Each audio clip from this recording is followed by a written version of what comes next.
Malam yang gelap. Jalanan sepi membentang. Radio tiba-tiba memutar lagu-lagu tahun 1960-an tanpa sebab. Lalu sebuah ambulan tua muncul. Berulang kali. Seolah mengikutinya dari belakang, meski tak pernah mendahului secara logis.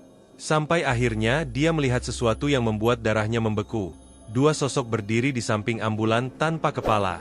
Ikuti kisah menyeramkan seorang pria dalam perjalanan malam dari Jakarta menuju Bandung, melewati jalur Purwakarta Cikalong Padalarang, di mana waktu terasa berhenti dan dunia nyata mulai goyah. Simak cerita selengkapnya di Ada Horor. Awas jangan nonton sendirian. Semua berawal dari 2 bulan lalu ketika harus berkantor di Jakarta. Sementara istri dan anak-anak tetap tinggal di Bandung. Sebelum berkantor di Jakarta, jarang sekali melewati jalur ini. Mungkin bisa dihitung dengan jari. Karena memang aku dan keluarga berasal dari daerah Jawa Barat bagian timur. Jadi ya walau sudah 2 bulan, aku masih belum terlalu hafal secara detail jalanan di rute ini. Biasanya aku selalu pulang ke Bandung Jumat malam, kembali ke Jakarta Senin subuh. Tapi kali ini sedikit berbeda, karena hari Jumatnya tanggal merah, jadi aku bisa pulang 1 hari lebih awal. Kamis malam sudah dalam perjalanan menuju Bandung. Bahagia yang sederhana adalah ketika bisa berkumpul dengan anak istri 1 hari lebih banyak dari biasanya. Oh iya, karena hari kerja berkurang 1 hari di minggu ini, maka load pekerjaan jadi bertambah pada Kamis tadi, yang biasanya bisa selesai kerja di kisaran jam 6 sore, kali ini baru bisa keluar kantor hampir di jam 9 malam. Tapi nggak apa-apa, aku tetap senang karena bisa langsung pulang malam ini juga. Singkatnya sekitar jam setengah 11 malam, aku sudah keluar tol Jakarta Cikampek lalu melanjutkan melalui jalan biasa lewat Purwakarta. Dimulailah perjalanan yang menurutku agak menantang. Karena jalanannya punya banyak tikungan, tanjakan, serta turunan, ditambah sepi pula. Makanya aku berharap akan ada pembuatan jalan tol dari Purwakarta ke Bandung, untuk mempersingkat waktu. Dengar-dengar wacana untuk itu sudah ada, semoga disegerakan. Nggak tahu kenapa, malam ini sepertinya udara lebih dingin dari biasanya. Entah hanya perasaanku saja, atau memang sedang ada perubahan cuaca. Tapi walaupun begitu, aku tetap terus melanjutkan perjalanan. Aku mengendarai mobil semi jeep, bermesin nggak terlalu besar. Sengaja nggak menyalakan AC, supaya beban mesin bisa lebih ringan. Dan memang udaranya sudah lebih dingin dari Jakarta. Jendela aku buka setengah. Asap dari rokok yang aku hisap sepanjang jalan, jadi bisa keluar dengan leluasa. Purwakarta sudah terlintasi sejak sekitar 30 menit yang lalu. Kota yang nggak terlalu besar. Kota yang harus aku lalui untuk menempuh perjalanan dari Jakarta menuju Bandung. Menurutku, keramaian kota yang terakhir kutemui sebelum sampai Bandung adalah Purwakarta. Selebihnya hanya ada beberapa rumah penduduk, yang kebetulan berdiri dalam satu wilayah kecil. Jadi di jalan ini lebih banyak sepi daripada keramaian. Apalagi nantinya ada wilayah yang harus dilewati, adalah perkebunan milik pemerintah. Sama sekali nggak ada perumahan penduduk apalagi keramaian. Pedal gas nggak aku tekan terlalu dalam. Kecepatan mobil dalam keadaan sedang. Jalan yang banyak kelok dan berliku, memaksa aku gak bisa lebih cepat lagi. Dengan pergerakan seperti ini, perkiraan sampai di Bandung sekitar jam 12.30 malam. Seharusnya begitu. Entah sudah batang rokok keberapa yang aku nyalakan kali ini. Ku hisap dalam-dalam, lalu mengepulkan asap yang banyak, ditemani kopi yang sudah aku siapkan tadi. Keduanya membantu menghilangkan kantuk dan lelah, setelah sudah seharian bekerja. Sepanjang jalan yang sudah aku lalui, awalnya masih cukup banyak kendaraan lain yang melintas. Entah itu bus umum, atau kendaraan pribadi dan motor. Tapi lama-kelamaan volumenya berkurang. Hanya sesekali aku berpapasan dengan kendaraan lain. Mungkin juga karena malam sudah semakin larut. Sampai akhirnya aku merasa kalau jalanan benar-benar sepi dan kosong. Sama sekali nggak ada kendaraan lain yang melintas berpapasan, ataupun yang searah. Hanya kendaraanku saja yang deru mesinnya terdengar. Hanya kendaraanku saja yang rodanya menggelinding melintas di atas jalanan aspal menuju Bandung. Beberapa tikungan yang sangat menantang. Aku sudah hafal. Ada satu bagian jalan yang konturnya sangat menurun ke bawah, lalu menanjak tinggi menikung ke kiri. Aku sangat hafal bagian ini. Bagian yang sedang aku lintasi sama dengan sebelumnya. Bagian ini pun sangat sepi. Sama sekali nggak ada kendaraan. Ditambah nggak ada sarana penerangan jalan umum, jadinya situasi amat sangat gelap. Penerangan hanya bersumber dari lampu kendaraanku saja. Jujur, di titik ini nyali agak goyah. Ngeri melihat sekitar yang sama sekali sepi, seperti nggak ada kehidupan. Aku lalu menginjak pedal gas lebih dalam untuk menambah kecepatan. Seingatku setelah melewati jalanan yang agak mengerikan tadi, nantinya akan masuk ke satu daerah yang bernama Cikalong Wetan. Satu kota kecil perlintasan barisan pertokoan yang hanya beberapa ratus meter saja. Setelah itu kembali memasuki wilayah yang sepi. Sebentar lagi Cikalong nih. Kalau ada warung masih buka, mau beli rokok dulu deh.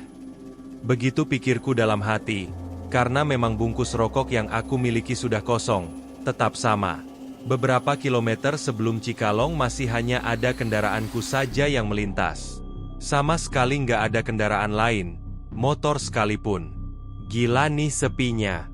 Baru juga jam 12 lewat. Memang aku terhitung lambat. Jam 12 tengah malam masih di daerah Cikalong. Jalanan sangat sepi. Heningnya terasa sekali. Di sini aku mulai merasa ada yang aneh. Masa iya sudah setengah jam lamanya? Sama sekali nggak melihat ada kendaraan lain. Baru kali ini merasa ada yang beda dalam perjalanan, tapi tetap berusaha mengabaikan. Berpikir karena mungkin memang sudah tengah malam, dan aku sudah teramat lelah untuk membunuh sepi. Aku menyalakan radio, berharap ada frekuensi radio Bandung yang sudah bisa ditangkap. Syukurlah ada satu frekuensi radio Bandung yang tertangkap, walau kurang jernih, tapi seenggaknya ada suara menemani, jadi nggak terlalu sepi. Setelah radio menyala, suasana hati sedikit berubah. Yang tadinya mulai merasa was-was, berangsur tenang. Tapi ternyata hanya sebentar. Entah sudah berapa menit radio menyala. Yang tadinya aku mendengarkan lagu-lagu slow hit 90. Tiba-tiba suaranya hilang. Aku langsung memperhatikan radio mencari tahu kenapa. Tapi ternyata nggak ada masalah apa-apa. Radio masih menyala dengan volume yang nggak berubah. Tapi suaranya hilang. Kenapa nih radio? Aku bergumam sendirian, karena aku sibuk memeriksa radio. Kecepatan kendaraan jadi melambat, tapi radio tiba-tiba bersuara lagi. Syukurlah, beberapa saat lamanya aku kembali tenang, karena sudah ada suara yang menemani lagi. Tapi kemudian aku sadar, karena kalau ternyata radio enggak lagi memutar tema lagu slow hit 90. Loh, ini lagu apa ya? Aku sama sekali nggak mengenal lagu yang sedang diputar. Tapi setelah ku dengarkan lagi, ternyata lagu yang sedang ku dengar ini adalah tipe lagu yang sudah kuno. Mungkin Agustus tahun 1960 sampai 70. Sangat retro, tipikal lagu yang dulunya diputar menggunakan piringan hitam. Memang benar begitu. Aku pikir mungkin hanya satu lagu ini saja, dan selanjutnya akan kembali memutar lagu-lagu masa kini. Tapi ternyata enggak. Lagu kedua dan selanjutnya tetap memutar lagu-lagu zaman dulu. Lagu masa lalu dengan aransemen kuno. Aku jadi merinding mendengarnya. Apakah aku langsung mematikan radio? Walaupun agak merinding, tentu tidak. Aku tetap mendengarkan. Terdorong oleh rasa penasaran juga. Setelah sibuk dengan radio, aku jadi lupa memperhatikan jalan. Seharusnya aku sudah masuk wilayah Cikalong Wetan. Tapi sampai lebih dari 15 menit lamanya, aku belum melihat ada tanda-tanda memasuki wilayah itu. Yang masih terlihat hanya gelap pekat tanpa penerangan. Kanan kiri nggak ada bangunan sama sekali. Kecuali pepohonan yang berdiri nggak terlalu rapat. Aku terus memperhatikan jalan. Ditemani lagu klasik dengan aransemen kuno menembus gelap dan sepinya jalan menuju Bandung. Diam dan hening menggerayangi suasana. Aku terpaku dalam pikiranku sambil terus menjaga kendaraan, untuk tetap berada di jalur aman. Di tengah suasana yang mulai menggoyahkan nyali, di kaca spion aku melihat ada pantulan cahaya dari belakang. Syukurlah, akhirnya ada mobil juga, ucapku dalam hati. Sedikit bersyukur ketika akhirnya ada juga kendaraan yang datang dari belakang. Jadi nggak sendirian lagi. Lampu kendaraan di belakang ini sudah terlihat walau jaraknya masih jauh. Masih kelihatan nggak terlalu terang. Sinar lampunya satu pasang. Karena itulah aku bisa memastikan kalau itu adalah kendaraan roda 4 atau lebih. Aku mempertahankan kecepatan, menjaganya supaya nggak terlalu cepat atau melambat. Penasaran dengan kendaraan di belakangku ini. Pelan amat ini mobil ya. Mobil di belakangku ini terlihat pelan. Aku yang menunggu supaya dia mendekat. Jadi cukup lama menunggunya. Tapi lama-kelamaan dia mempercepat lajunya.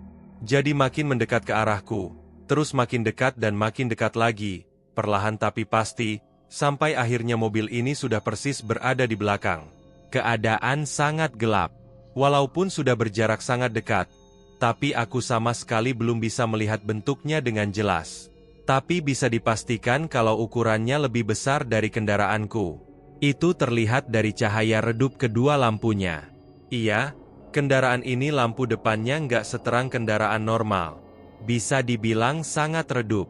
Sebenarnya aku ingin dia mendahului, jadi aku bisa mengikutinya saja dari belakang. Ditambah juga penasaran kendaraan apa dia ini. Namun, jalan masih berbelok berliku, jadi masih kesulitan untuk mendahului. Sampai ketika akhirnya ada jalan yang agak lurus, aku memberi kode dengan menggunakan lampu sein supaya dia mendahului.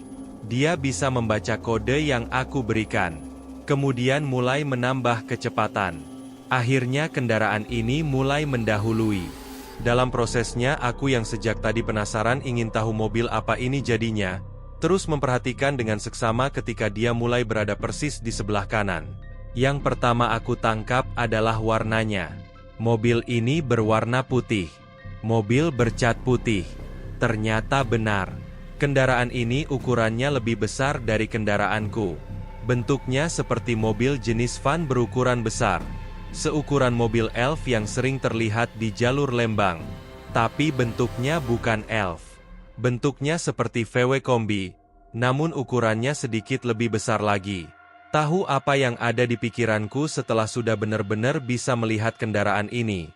Setelah dia sudah berhasil mendahului dan akhirnya tepat berada di depanku, aku melihatnya seperti mobil ambulan tua. Aku melihat ada mobil ambulan tua berwarna putih kusam, dengan terlihat seperti ada guratan karat di banyak bagiannya. Dia sedang berada persis di depan.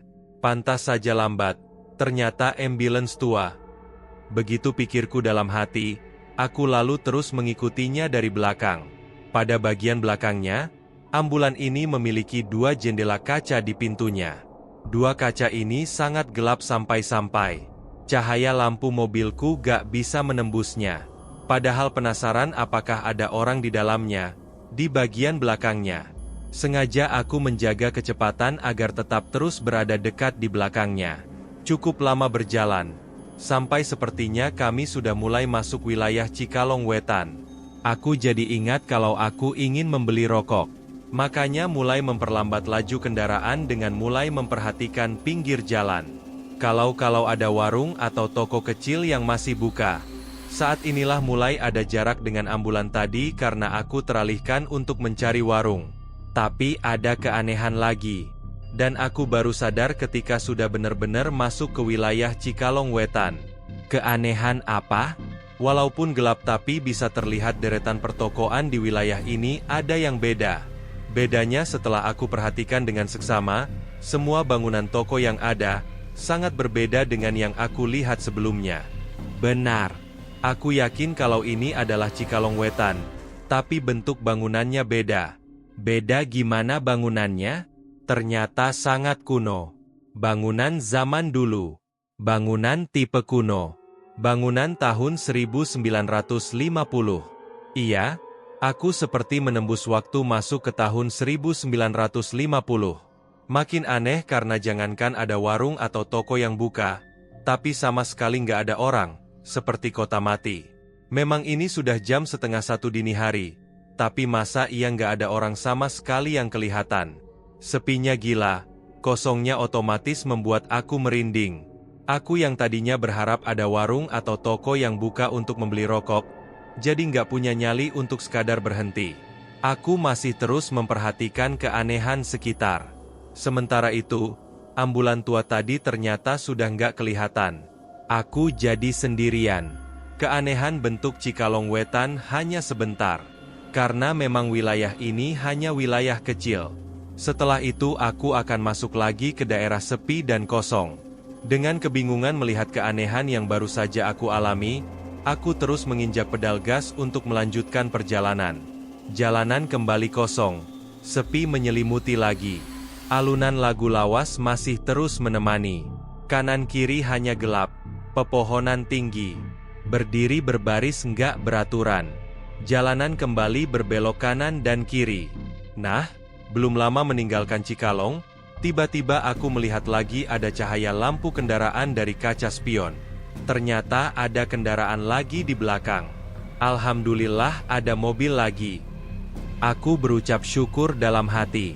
Lampu kendaraan ini walaupun terlihat pelan, namun makin lama makin dekat. Lagi-lagi aku sengaja memperlambat kecepatan agar dia bisa cepat mendekat. Dalam rentang waktu yang nggak terlalu lama, akhirnya kendaraan ini sudah berada persis di belakang. Sepasang lampu redup yang bentuk jenis kendaraannya masih belum bisa aku lihat dengan jelas. Seperti ketika dengan ambulan tua tadi. Aku sengaja memberikan kode supaya kendaraan ini juga mendahului. Aku berencana mengikuti dia dari belakang saja. Kendaraan ini bisa menangkap kode. Dia perlahan mulai mendahului. Kendaraan yang ini kecepatannya beda dengan ambulans. Tadi dia sedikit lebih cepat. Ketika sudah berada di sebelah kanan, aku langsung menoleh untuk melihat kendaraan jenis apakah dia ini. Beberapa detik kemudian, aku terhenyak kaget terkesima. Aku membisu, kebingungan. Ternyata kendaraan ini adalah kendaraan yang sama dengan yang tadi. Ini adalah ambulan tua warna putih. Awalnya aku pikir itu adalah dua kendaraan yang berbeda, tapi ketika sudah diperhatikan lagi, ternyata aku sangat yakin, kalau ini adalah kendaraan yang sama, ambulan tua yang sama. Merinding aku jadinya. Mulai timbul ketakutan. Aku mengangkat pedal gas sedikit demi sedikit. Sengaja melambatkan kecepatan dengan tujuan ambulan ini akan menjauh. Sukses! Perlahan jarak kami jadi makin lebar dan menjauh. Sampai akhirnya ambulan itu hilang di dalam gelap. Kok ambulan itu bisa ada di belakang lagi? Pikirku dalam hati. Padahal aku sama sekali nggak melihat ambulans itu tadi. Apalagi mendahului. Tapi kenapa tiba-tiba dia sudah ada di belakang lagi? Setelah sudah nggak kelihatan ambulan tua itu lagi, kembali aku menambah kecepatan. Ingin rasanya cepat-cepat sampai pada Larang, supaya bisa masuk ke tol Bandung dan segera sampai di rumah. Perjalanan masih diliputi sepi dan gelap. Belum ada kendaraan lain yang terlihat. Hanya pepohonan yang kelihatan berdiri dalam pekat. Suasana yang sudah membuat aku ketakutan, ternyata makin membuat mengerikan, dengan ditambah mengalunnya lagu-lagu lawas kuno. Makanya aku langsung mematikan radio. Beberapa belas detik setelah aku matikan, tiba-tiba radio menyala lagi. Menyala sendiri dengan tetap memutar lagu-lagu jadul. Ketakutanku semakin menjadi. Entah apa yang sedang aku alami ini. Waktu seperti berhenti berputar. Jam berjalan sangat-sangat lambat. Ketika jarum pendeknya sudah berada di angka 1, keringat dingin mulai mengucur ketika lagi-lagi aku melihat dari kaca spion, kalau ada kendaraan lagi yang mendekat dari belakang. Apakah itu ambulan tua itu lagi? Dalam ketakutan, aku masih penasaran. Kali ini kendaraan yang datang kali ini cukup cepat. Dalam rentang waktu pendek, tiba-tiba sudah berada tepat di belakang. Aku nggak memberikan kode seperti 2 kali sebelumnya, tapi dia langsung berinisiatif bergerak mendahului. Setelah sudah berada di sebelah kanan, aku langsung menoleh memperhatikan. Benar, ternyata ambulans tua itu kenapa bisa tiba-tiba ada di belakang lagi. Jantungku berdegup kencang, ketika kami sudah persis bersebelahan. Kali ini kaca depan ambulan dalam keadaan terbuka. Tapi walaupun jendelanya terbuka, aku tetap nggak bisa melihat dengan jelas dalamnya. Hanya gelap yang terlihat. Pelan-pelan, ambulan tua ini berhasil mendahului. Sekarang dia sudah berada di depan. Aku memperlambat laju, berharap dia terus melaju dan menjauh. Tapi ternyata harapanku gak terkabul. Ambulans tua malah ikut melambat. Suasana yang masih gelap dan jalan yang berkelok kanan kiri, membuat aku nggak bisa mendahului. Aku mulai berdoa dalam hati meminta keselamatan darinya. Aku sudah sangat ketakutan. Keanehan ini di luar nalar. Beberapa saat kemudian sepertinya doaku terkabul. Ambulans tua perlahan menambah kecepatan, membuat kami jadi berjarak. Makin jauh dan semakin jauh. Sampai akhirnya lagi-lagi dia hilang dari pandangan. Ya Allah, kok pada larang gak sampai-sampai? Kok lama sekali? Keluh kesah aku dalam hati. Pada larang yang aku anggap sebagai titik aman karena sudah dekat ke Bandung. Ternyata belum sampai juga ke sana. Padahal seharusnya sudah sampai dari tadi. Aku masih di wilayah gelap dan sepi. Terus begitu, terus berada dalam ketakutan. Sampai akhirnya ada kejadian yang lebih menyeramkan lagi. Entahlah, mungkin 15 menit kemudian, aku melihat di kejauhan ada sesuatu di pinggir jalan. Lampu kendaraanku yang sangat terang sampai jauh, dapat menangkap kalau ada kendaraan yang sedang berhenti di sisi jalan sebelah kiri. Karena masih jauh, aku belum bisa melihat dengan jelas untuk memastikan kendaraan apa itu yang sedang berhenti. Beberapa detik kemudian, terhenyak kaget. Aku menahan napas ketakutan, karena ternyata kendaraan yang sedang berhenti itu adalah ambulan tua yang sudah 3 kali mendahului. Persis setelah makin dekat dan sudah cukup dekat, aku bisa memastikan kalau itu adalah ambulan tua, warna putih yang seram tadi. Ketakutan tapi rasa penasaran memaksa aku untuk malah memperlambat laju kendaraan. Ketika sudah sangat dekat dengan ambulan tua ini, pelan aku melintas di sebelah kanannya. Aku terus memperhatikan ambulans ini. Ada 2 sosok sedang berdiri di sampingnya, persis di sebelah pintu supir. Aku dapat melihat mereka dengan jelas, karena jarak kami sangat dekat, dan kaca jendela sebelah kiri mobilku terbuka nyaris semuanya. Sosok yang pertama terlihat, bertubuh laki-laki berpakaian hitam-hitam. Satu sosok lagi berbaju safari warna krem, dengan 4 kantung di depan. Mereka berdua berdiri menghadap ke jalan. Berdiri menghadapku. Jelas aku melihat semuanya. Sangat jelas, juga aku melihat kalau keduanya berdiri diam tanpa kepala. Kali ini jantungku seperti berhenti berdetak. Lemas badanku, tulang-tulang seperti lepas dari engselnya. Saat itulah aku menginjak pedal agak dalam, membawa kendaraan melaju kencang sambil terus berdoa dalam diam ketakutan. Tuhan, aku terus berdoa dan berharap supaya ambulans seram itu nggak muncul lagi dari belakang. Doaku terkabul. Ketika akhirnya aku melihat mulai ada bangunan di kanan kiri jalan, aku memasuki kota Padalarang. Itulah kisah menyeramkan perjalanan Padalarang Bandung. Jika kamu pernah mengalami kejadian serupa di jalanan sepi atau perjalanan malam, mungkin itu bukan sekadar kebetulan. Tamat. Jika kamu suka dengan cerita-cerita seru seperti ini, jangan lupa untuk like, subscribe, dan tekan tombol loncengnya agar kamu tidak ketinggalan update cerita horor seru lainnya. Jangan lupa untuk share video ini ke teman-temanmu, agar lebih banyak orang yang bisa menikmati kisah misteri dan horor seperti ini. Terima kasih sudah menonton.